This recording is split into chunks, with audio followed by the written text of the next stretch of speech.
Great ideas often come from small beginnings. Gregg Maryniak says his ideas for a famous flying contest began with this book.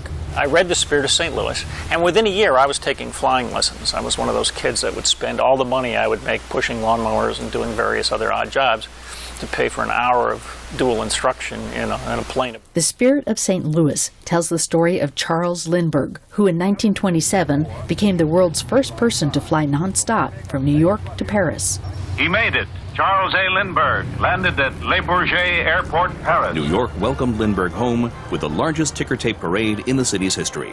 St. Louis businessmen funded the flight, and Lindbergh named his plane the Spirit of St. Louis. The historic feat opened the door to modern aviation.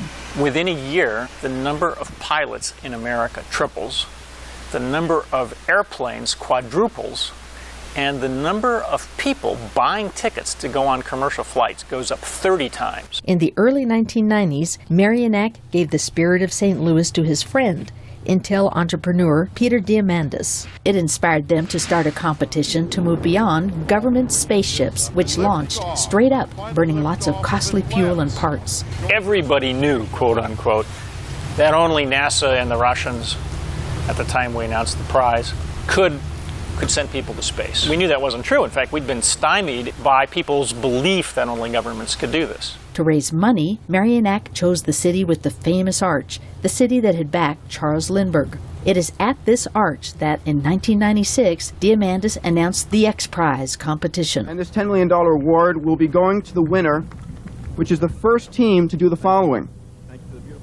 to privately build a spaceship and privately finance that ship, a ship that's able to fly to 100 kilometers altitude, carry 3 individuals, and do that twice inside of 2 weeks. In 2004, the prize went to an airplane that saved on fuel and parts by carrying a smaller plane called Spaceship One very high up.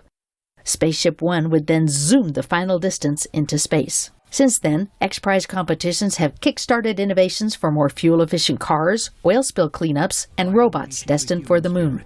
As for what's next, Maryniak says ideas are everywhere. There's nothing special in the water in places like Silicon Valley or even St. Louis that makes entrepreneurship possible.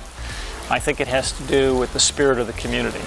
Spaceship One and the Spirit of St. Louis are displayed side by side at the National Air and Space Museum in Washington, both testaments to the St. Louis spirit of innovation. For VOA News, I'm Shelley Schlender.